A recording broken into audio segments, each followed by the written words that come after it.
Astaghfirullah. Bismillahirrahmanirrahim. Assalamualaikum warahmatullahi wabarakatuh. Alhamdulillah wassalatu wassalamu ala Rasulillah wa ala alihi wa sahbihi wa mawalah wa la hawla wa la quwata illa billahi wa ba'd. Qala Allahu azza wa jalla ya ayyuhalladzina amanu taqullaha haqqa tuqatih wa la tamutunna illa wa antum muslimun amma ba'du. Ma'asyiral muslimin yang dimuliakan Allah Subhanahu wa taala. Alhamdulillah, di malam hari ini kembali kita bisa duduk untuk bertalabul ilmi.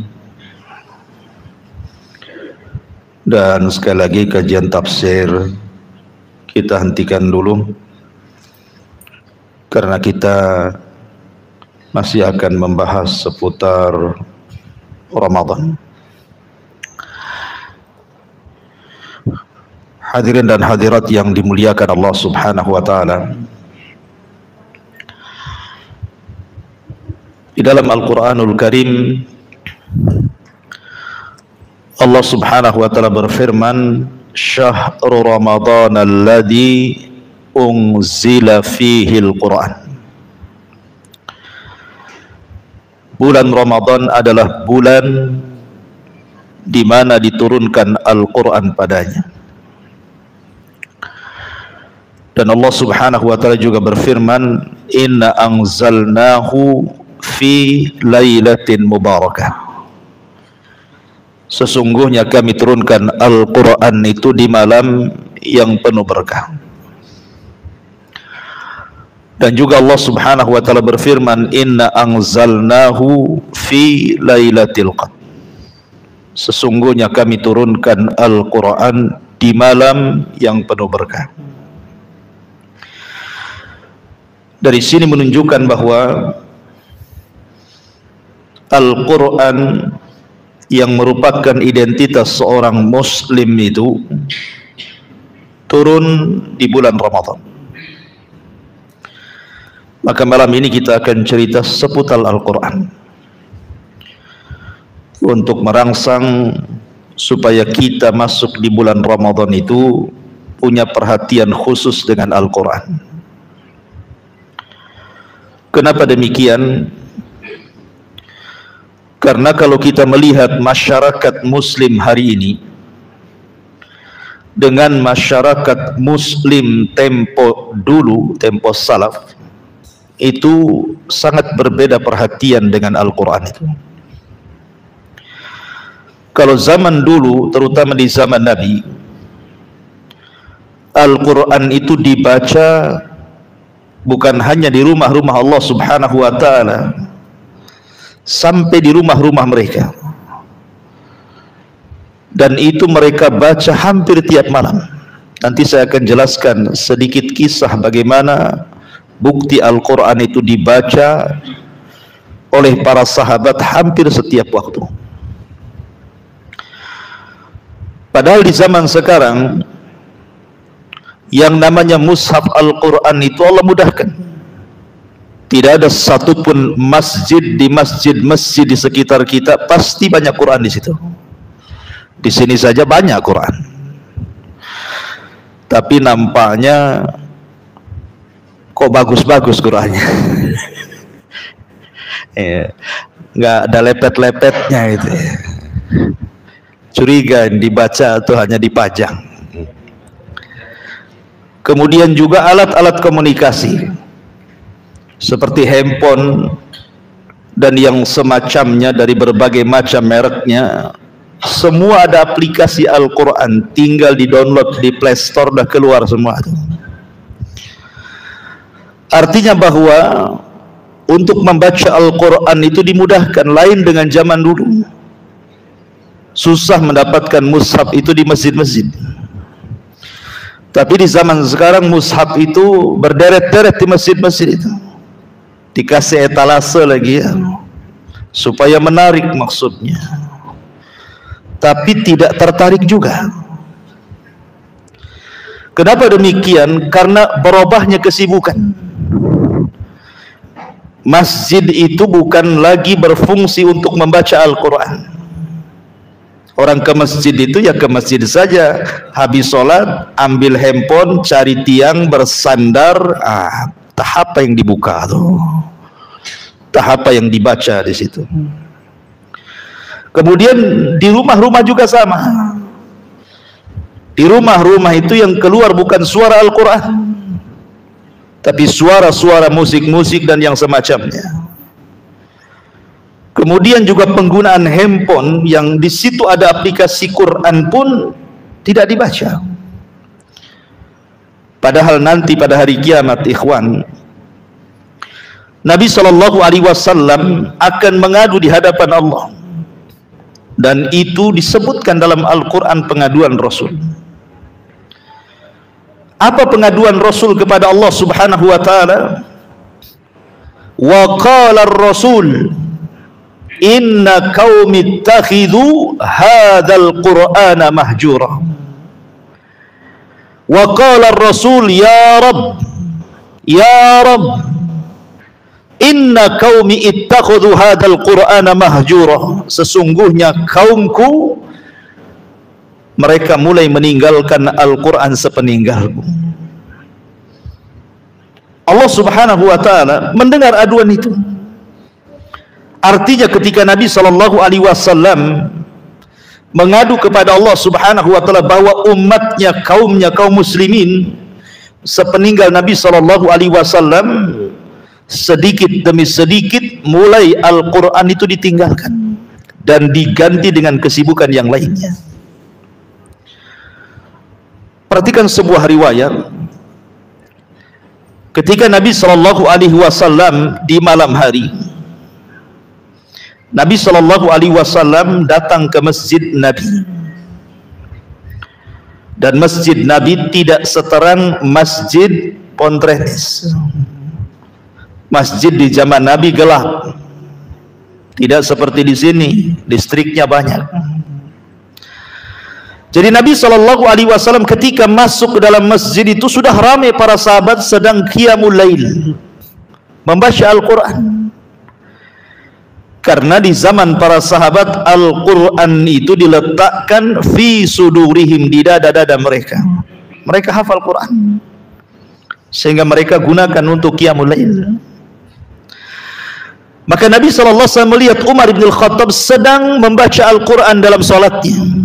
Umar suaranya besar, keras dia membaca Quran. Kemudian Nabi SAW duduk di belakang Umar sambil mendengarkan qiraahnya Umar bin Al-Khattab. Kemudian sejenak Rasul bangkit kemudian pindah, melihat ada Abu Bakar Siddiq radhiyallahu an sedang berdiri dan salat dan membaca Al-Quran. Lain Abu Bakar, lain pula Umar bin Al-Khattab. Abu Bakar hampir nyaris tak terdengar suara bacaan Qurannya, yang terdengar suara tangisannya. Abu Bakar itu baka mudah menangis. Maka Rasul pun duduk mendengarkan bacaan Abu Bakar yang hampir nyaris tidak terdengar itu.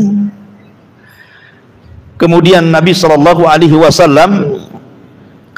kemudian mendatangi Abdullah ibn Mas'ud radhiyallahu anhu. Lah Abdullah ibn Mas'ud ini memiliki suara emas. Maka didengarnya oleh Nabi SAW suara Abdullah ibn Mas'ud itu seperti suara Jibril ketika menurunkan ayat Al-Quran kepadanya. Dia pun lebih lama duduk di belakang Abdullah ibn Mas'ud. Tidak ada yang tahu karena gelap kan gitu. Namanya masjid gelap. Tidak ada yang tahu. Kemudian keesokan harinya turun ayat Al-Quran. Qulidullah awidur rahman ayyama tad'u falahul asma'ul husna wala tajhar bisalatik wala tukhafit biha wabtagi baina dzalika sabila. Wala tajar bi salatik, jangan kau keras-keras bacaan Qur'anmu dalam salatmu. Artinya isyarat kepada siapa? Umar. Jangan teriak-teriak baca Quran ketika salat. Wala tukhafit, dan jangan pula kemudian lirih sehingga hampir nyaris tak terdengar. Maksudnya siapa? Abu Bakar.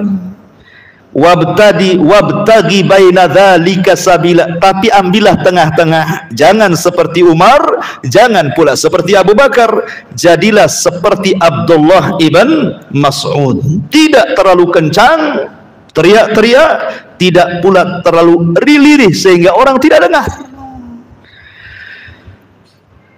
Ma'asyiral muslimin yang dimuliakan Allah Azza wa Jalla, menunjukkan apa? Di zaman para sahabat Rasul, masjid itu penuh dengan para sahabat yang membaca Al-Quran tengah malam. Kalau antum tengah malam ke masjid, ada orang enggak? Jangan lagi cerita baca Quran, ada orangnya enggak? Gitu aja ya. Sebab baca Quran itu harus ada orangnya. Kalau gelap-gelap kok ada orang baca Quran, itu jangan-jangan jin yang baca Quran. Suatu ketika Nabi SAW duduk di belakang jidar tembok gitu ya, kayak tembok seperti ini. Dia mendengar ada suara Al-Quran keluar dari Masjid Nabawi. Suaranya indah sekali. Sampai selesai Nabi SAW mendengarkan suara Quran itu keluar dari masjid. Setelah kemudian selesai membaca Quran sahabat tersebut, maka Nabi SAW kemudian memanggil Abu Bakar dan Umar.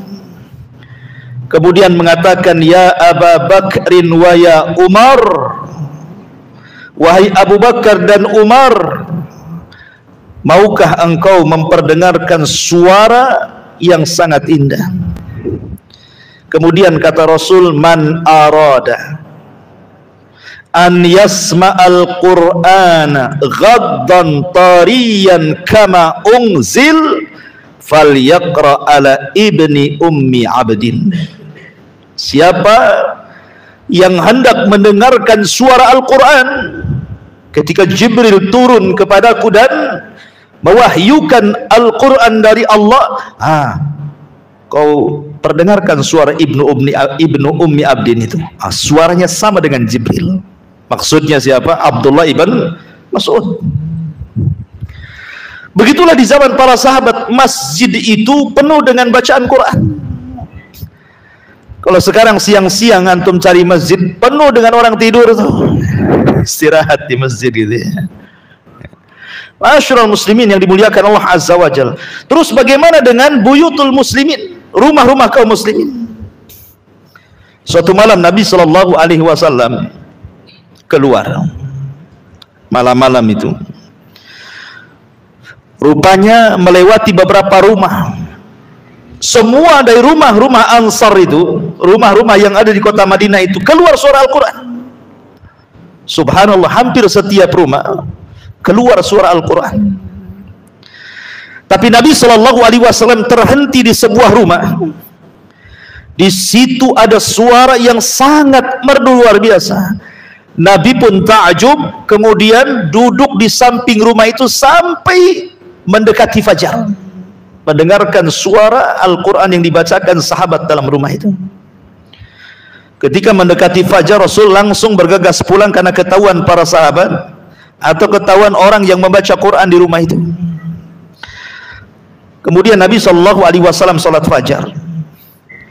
Selesai salat fajar, Nabi SAW kemudian memanggil Abu Musa al-Ash'ari radhiyallahu anhu.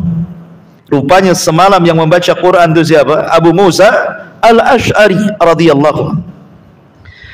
Kemudian mengatakan, ya Aba Musa, kalau engkau tahu apa yang ku dengar dari lisanmu tadi malam, sungguh luar biasa. Maka kemudian Nabi SAW memuji Abu Musa al-Ash'ari dengan mengatakan, ya Aba Musa, la sautuka kamizmar min mazamiri ali Daud. Suaramu indah persis seperti Daud dan keluarganya ketika membaca Zabur. Ketika mendengar pujian dari Rasul, Abu Musa menangis dan mengatakan, ya Rasul, sekiranya semalam engkau mendengarkan suaraku, tentu aku akan perindah lagi suaraku untukmu. Begitulah para sahabat. Jadi mereka itu rumah mereka dipenuhi dengan bacaan Quran, masjid mereka dipenuhi dengan bacaan Quran, sampai dalam waktu peperangan sekalipun mereka disibukkan dengan baca Quran. Sampai-sampai Nabi SAW ketika memuji kabilah Asy'ariyun, kabilahnya Abi Musa dari Yaman itu, dia mengatakan, wallahi inni la a'lamu maudi al-Asy'ariyina indal jaish. Demi Allah, aku tahu di mana letak pasukan Asy'ariyin apabila berkumpul dengan tentara-tentara yang lain dalam jihad. Padahal gelap, tidak ada yang tahu di mana kabilah Asy'ariyun itu kalau sudah ngumpul dengan pasukan. Namanya gelap, nggak tahu mukanya. Tapi Nabi SAW bisa mengetahui di mana letaknya orang-orang Asy'ariyun di tengah-tengah pasukan, karena kebiasaan mereka suka membaca Al-Quran. Mereka suka membaca Quran. Begitulah Al-Quran dibumikan oleh para sahabat. Tapi sekarang Al-Quran itu sudah mulai ditinggalkan. Ma'asyiral muslimin yang dimuliakan Allah Azza wa Jalla, maka sebagai pengetahuan tentang Al-Quranul Karim, kita akan jelaskan sedikit seputar Quran ini, sejarahnya. Ma'asyiral muslimin yang dimuliakan Allah Subhanahu wa taala, para ulama berselisih pendapat tentang thariqah cara turunnya Al-Quran. Ada yang mengatakan bahwa surat yang saya baca tadi, Syahrul Ramadhan alladzi unzila fihi Al-Quran, bahwa bulan Ramadan itu bulan diturunkan Al-Quran, maksudnya adalah Al-Quran turun 30 juz di bulan Ramadan. Tartibnya seperti ini. Jadi pertama Allah Subhanahu wa taala berfirman kepada qalam, segala sesuatu yang akan terjadi sampai kiamat, termasuk juga Al-Quran ditulis di situ. Kemudian qalam mencatat di sebuah papan yang disebut dengan Lauhil Mahfuz. Maka Quran diletakkan tulisannya pertama kali di Lauhil Mahfuz. Lauhil Mahfuz tidak ada yang bisa menjamah. Kenapa? Karena dijaga para malaikat. La yamassuhu illal mutahharun. Tidak ada yang mampu untuk memegang mushaf yang di Lauhil Mahfuz kecuali para malaikat. Lah ketika Nabi SAW diutus, maka Allah Subhanahu wa taala turunkan Al-Quran secara jumlah dari Lauhil Mahfuz ke Baitul Uzzah. Baitul Uzzah itu di langit pertama.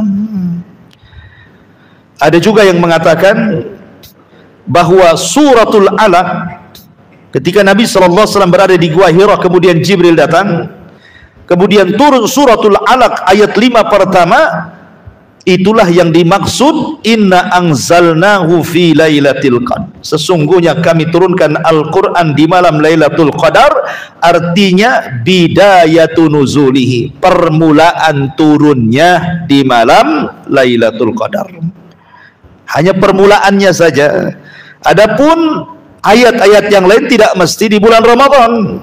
Bisa saja di bulan-bulan yang lainnya, disesuaikan dengan peristiwa dan kejadian sampai 23 tahun 13 di Mekah dan 10 tahun di kota Madinah.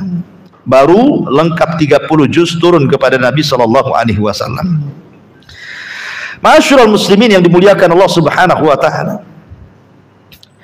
Lalu Quran ini kalau antum tahu adalah Quran adalah kitab terakhir yang Allah turunkan dari kutubus samawat. Kitab-kitab langit itu kan banyak, ada Suhuf Ibrahim, ada Taurat, ada Zabur, ada Injil. Lah Quran ini kitab langit terakhir yang turun.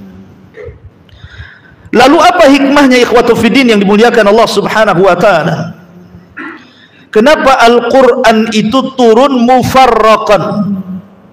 Mufarraqan itu artinya diangsur ayat per ayat, surat per surat sampai 23 tahun itu. Kenapa tidak seperti Injil, Zabur dan Taurat langsung diberikan sekaligus? Kenapa Al-Quran kemudian bisyaklin mutafarriq, turun angsur per angsur, berbeda dengan kitab-kitab sebelumnya? Ada beberapa hikmah. Yang pertama, hikmahnya adalah tathbitu qalbin Nabi, untuk memantapkan hati Nabi. Terkadang Nabi SAW sedang galau, turun ayat, tenang dia. Galau lagi, turun ayat, tenang lagi. Begitu maksudnya. Nabi pusing dicari solusi ini, harus dijawab. Turun ayat, tenang, ada jawabannya. Jadi ayat diturunkan itu, per ayat itu untuk menenangkan hati Nabi, ya.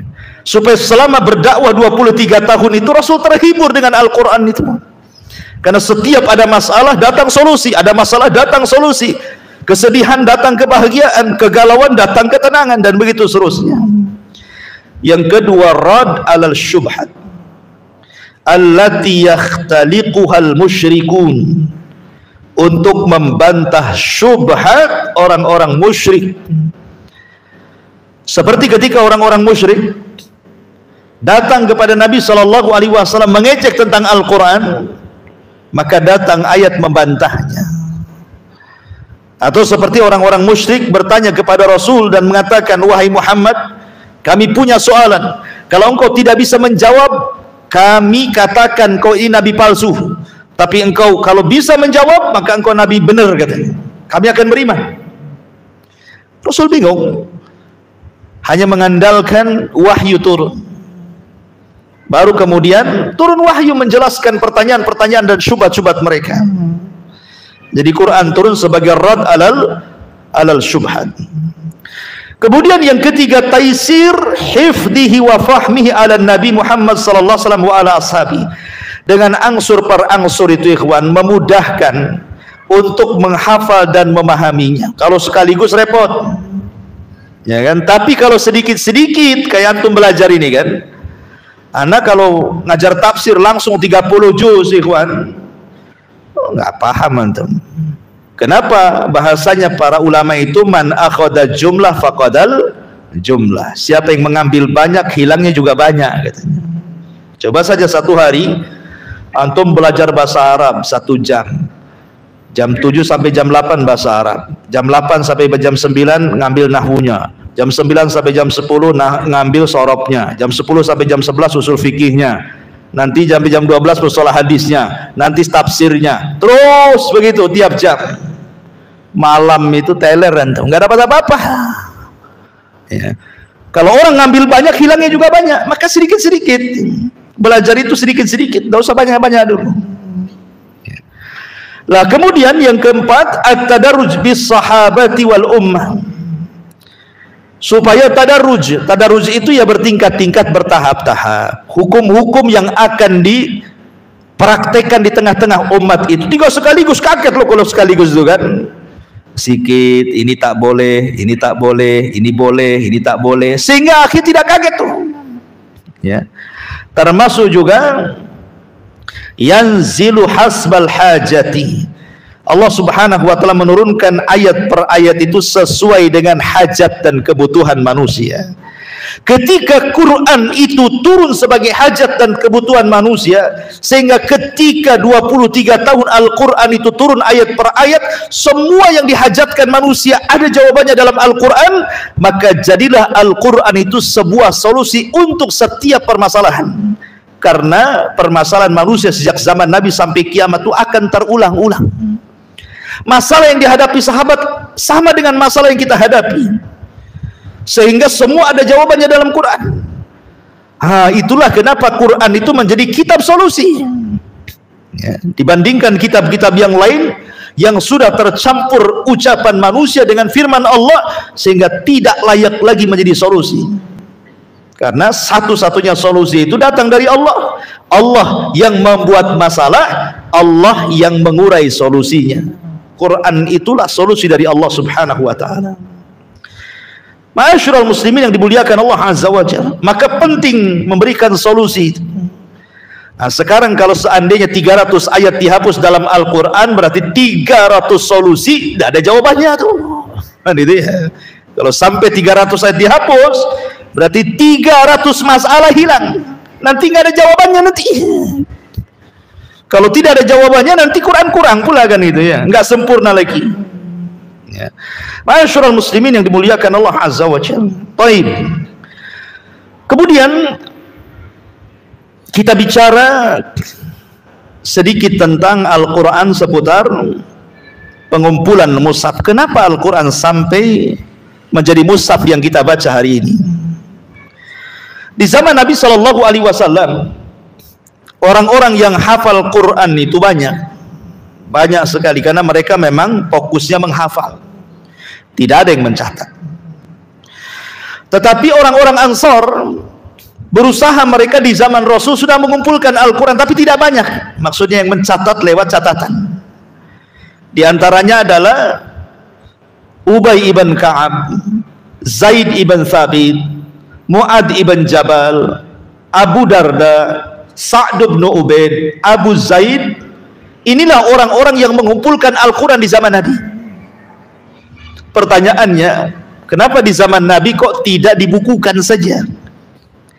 Kenapa para sahabat lebih memilih hafalan dibandingkan mencatat dan menghafal, mengumpulkan dalam sebuah catatan?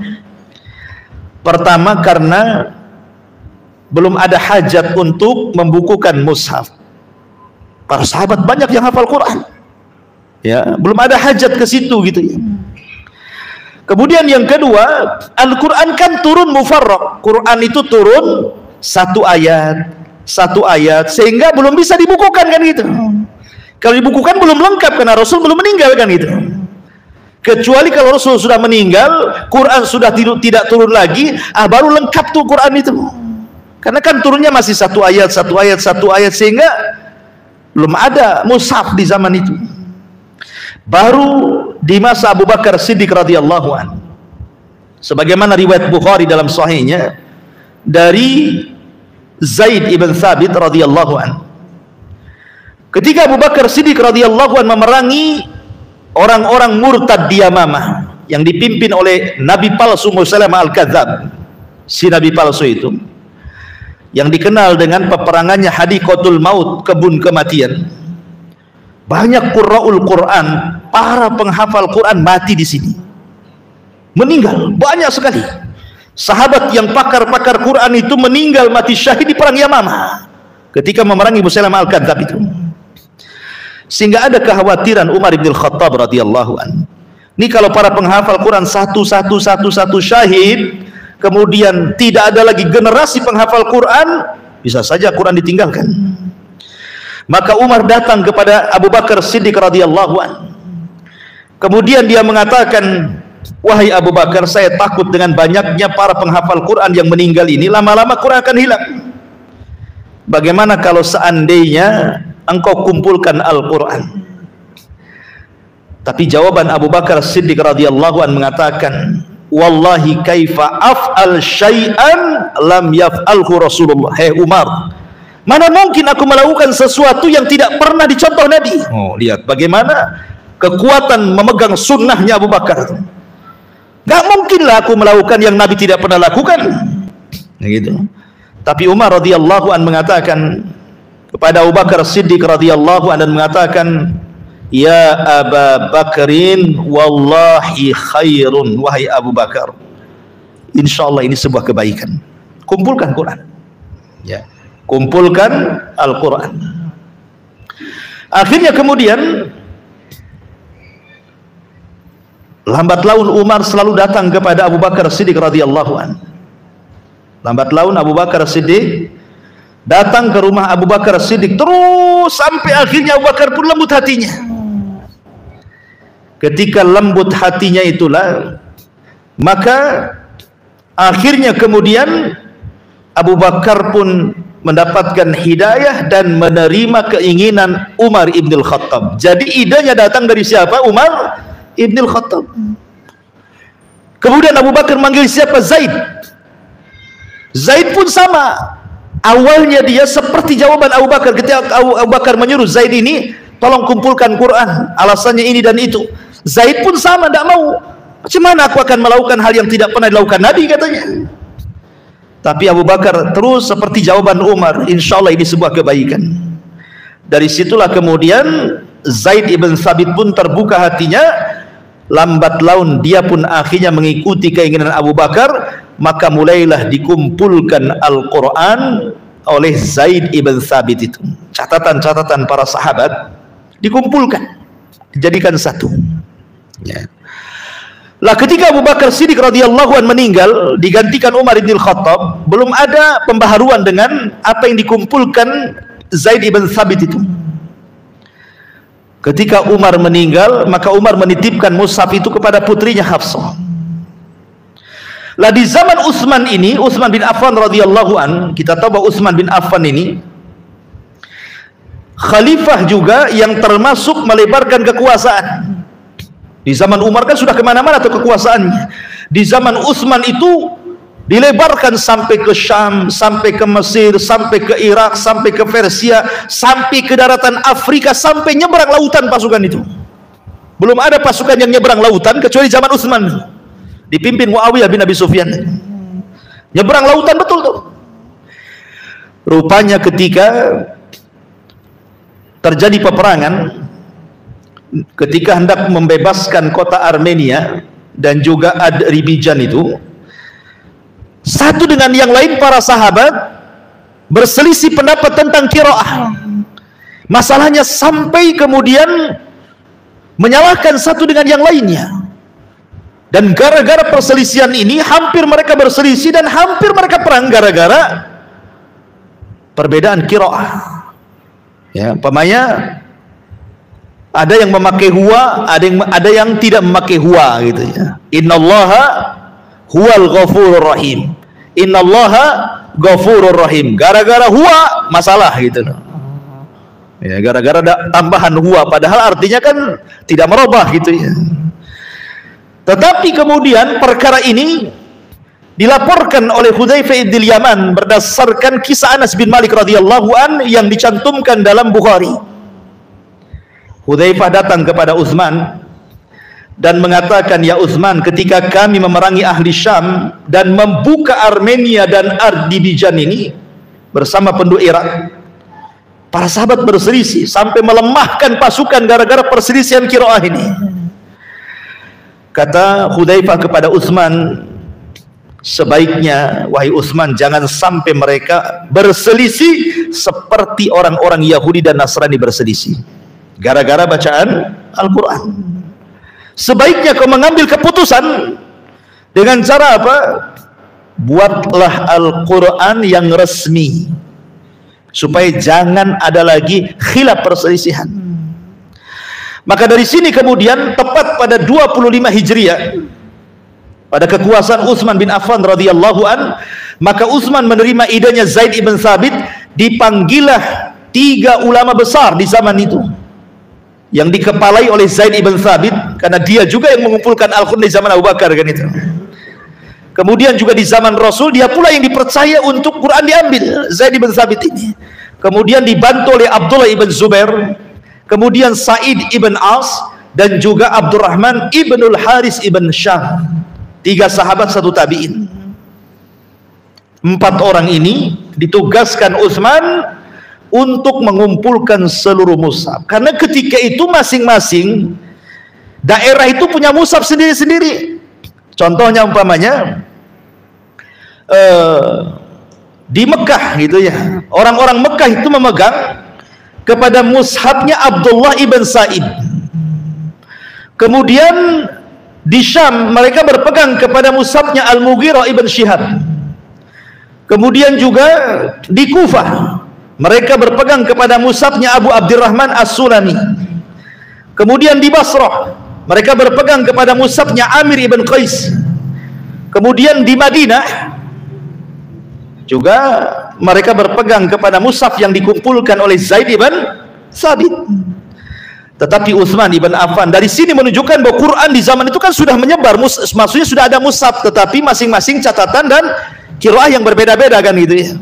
Artinya di Syam ada, di Basra ada, di Kufah ada gitu. Tapi Utsman bin Affan radhiyallahu an menghendaki memilih qiraah yang ada di kota Madinah. Kenapa? Karena Rasul tinggal di situ. Sahabat juga tinggal di situ. Artinya mereka lebih memahami qiraah Al-Qur'an. Bahasa Quraisy yang mereka pakai di situ. Dan Quran juga turun dengan bahasa Quraisy, dengan bahasa Arab Quraisy gitu ya. Maka Utsman bin Affan memilih agar yang lain mushaf-mushaf tadi itu dibakar. Sudah kita tetapkan saja mushaf yang menggunakan lughah Quraisy, bahasa Arab yang cocok lahjanya dengan orang-orang Quraisy, karena Rasul memang di situ. Orang Quraisy turun Quran juga di situ, para sahabat juga lama di situ gitu ya. Maka Utsman menentukan ini saja yang kita pakai, yang lain bakar. Supaya jangan ada perselisihan lagi. Dan ini isyarat dalam Al-Quran, inna nahnu nazzalna dzikra wa inna lahu lahafidun. Kami yang menurunkan Al-Quran, kami yang menjaganya. Al-Quran terjaga. Setelah itulah maka disematkan mushaf yang kemudian diresmikan oleh Utsman sebagai rasmi Utsmani, atau bahasa kita mushaf Utsmani. Karena Utsman yang menyatukan kalimat kaum muslimin dengan satu mushaf. Ya, Masyarul muslimin, lalu apa bedanya Abu Bakar dengan Utsman? Abu Bakar kan mengumpulkan mushaf juga, Utsman mengumpulkan mushaf juga. Mushaf itu juga yang kemudian diresmikan. Bedanya kalau Abu Bakar Siddiq radhiyallahu anhu karena takut kalau Al-Quran hilang, makanya Abu Bakar mengumpulkan mushaf. Tapi di zaman Utsman ini karena masyarakat kaum muslimin berselisih soal qiraah, maka Utsman jangan sampai mengakibatkan perselisihan para sahabat persis seperti ikhtilaful Yahudi wan Nasara, perselisihan orang-orang Yahudi dan Nasrani. Maka Utsman menyatukan kalimatul muslimin, kalimat kaum muslimin. Tapi mushaf di zaman itu belum ada titiknya, belum ada harokatnya. Kalau antum dikasih mushaf Utsmani yang pertama kali ditulis, nggak akan bunyi antum. Cemana bunyi membedakan ba, ta, sa, ja, ha, kho, mana bisa sama dal, za gitu, nggak bisa ya. Ain, ghain, nggak bisa, nggak ada titiknya ya. Akhirnya kemudian di zaman Ali radhiyallahu an, seorang tabi'in namanya Abul Aswad Ad-Du'ali rahimahullahu ta'ala, dialah yang pertama meletakkan dawabitul lisanil arabi, meletakkan kaedah-kaedah lisan Arab. Kemudian dia mulai memberikan titik dan syakal di situ, titik dan syakal di situ, sehingga mudah dibaca. Tapi belakangan kemudian datang Abu Al-Farahidi, ya, dia mulai kemudian memasukkan ilmu nahwu ke dalam Al-Quran supaya jelas ujung-ujungnya itu dibaca an, in, un. Nah, kan harus jelas tuh ujungnya dibaca apa gitu ya. Sebagai fa'il ya dibaca rafa, kalau dia maf'ul dibaca nasab, kalau dia majrur dibaca jar gitu ya, kasrah. Nah, mulai akhirnya dengan berjalannya waktu sekarang semakin sempurna, semakin sempurna. Bahkan di zaman sekarang sudah ada titik wakafnya gitu ya, mana berhenti mana terusnya ya. Kemudian madnya juga dijelaskan, pendeknya berapa harokat, macam-macam ya. Sekarang makin sempurna dan lebih mudah lagi. Anehnya ketika lebih mudah dibaca, lebih sulit pula kaum muslimin bunyi untuk membaca Al-Quran. Ini masalahnya ya. Masyarul muslimin yang dimuliakan Allah Azza wa Jalla, sedikit kita hitung-hitungan matematika tentang adadus suar Al-Quran. Berapa jumlah surat dalam Al-Quran, berapa ayat dalam Al-Quran, berapa juz dalam Al-Quran, apa surat yang pertama turun, apa surat yang terakhir turun. Nah, kita akan bahas sedikit. Pertama, adadu suratil Quran. Jumlah surat dalam Al-Quran itu 114. 114 surat. Lah 114 surat ini ikhwatu fiddin yang dimuliakan Allah Subhanahu wa taala, itu terbagi turunnya, ada yang turun di Mekah, ada yang turun di Madinah. Jadi 114 surat ini ada yang turun di Mekah dan ada yang turun di kota Madinah. Taib. Berapa yang turun di kota Madinah dan berapa yang turun di kota Mekah? Sebagian para ulama ma'asyiral muslimin yang dimuliakan Allah Subhanahu wa taala, kalau ayat-ayat itu turun di kota Madinah atau di kota Mekah, berarti ayat itu disebut apa? Makkiyah. Tetapi definisi yang benar bukan seperti itu Makkiyah itu. Definisi yang benar itu ayat yang turun sebelum hijrah. Kalau Madani, ayat yang turun setelah hijrah. Bukan kalau turun di Mekah dia Makkiyah, turun di Madinah dia Madani, bukan. Karena ada juga turun di Mekah tapi dia Madani, ada juga turun di Madinah dia Makki gitu ya. Jadi definisi yang benar adalah Makkiyah dan Madaniyah itu ditentukan oleh hijrah. Sebelum hijrah Makkiyah, setelah hijrah Madaniyah. Begitu ya. Taib.